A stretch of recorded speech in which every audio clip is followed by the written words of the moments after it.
Both of my parents are from Guatemala, and living in Guatemala, having materials was very sparse. In my household, it was very creative space, so we'd often have projects. This weekend we're gonna build a model, or we're gonna fix this furniture and, wood glue and clamps and those kind of things. So that's where I think there was a foundation built, and the variety of materials really integrates to how I'm an installation artist now. I always say that my toolbox is all the mediums that I know.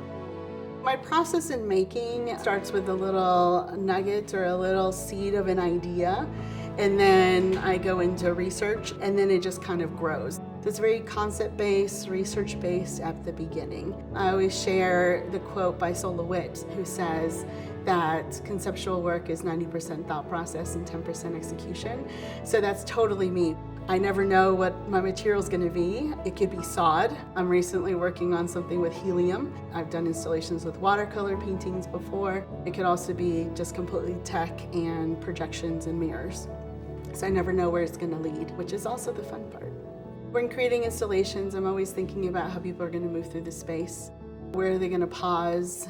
Where is their path? And so creating those spaces for them to move through. What are they going to look at? The experience, the mood.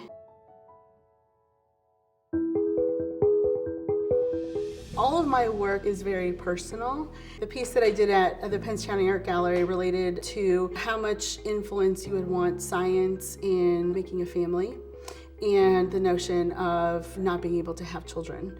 I actually brought a crib in from a friend who had lost her child, and created basically a nursery, borrowed several rocking chairs and put them in the space. And then along with it, I knitted little hats with names underneath them in yarn. In addition to that, thinking about the Winnie the Pooh, I did travel to the UK, and I went to the 100 Acre Wood and photographed them. So in the back gallery, I had all the photographs of that.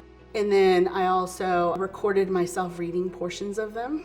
I have an installation piece that would be really great talking about marginalized people. I looked for spaces that were marginalized, so baseboards or doorways or the side of a stairwell. So the language changed from location to location.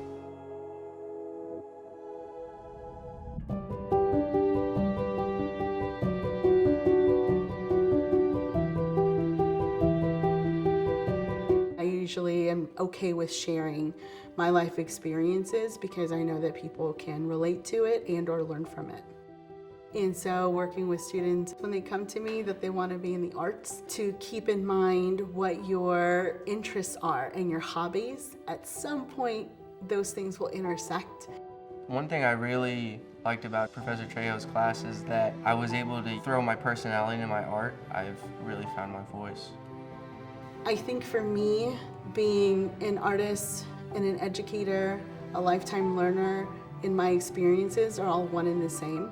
I think teaching contributes to my studio practice because I either have to reread something and I look at it in a different light, or a student has an inquiry and I pivot a class to fulfill what their interests are, and then also reinforces materials that I might have not thought about in a while. And so being around people that are energizing, that also have contributions to community and space and place and their own artistry in a sense is really important to me.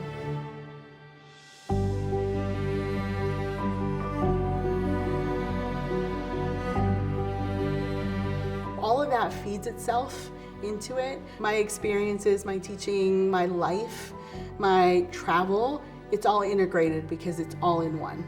All of those things are a contribution to who I am as an artist, and I can't pull one out. Otherwise it kind of collapses in itself. So I feel like all those things are really important to who I am.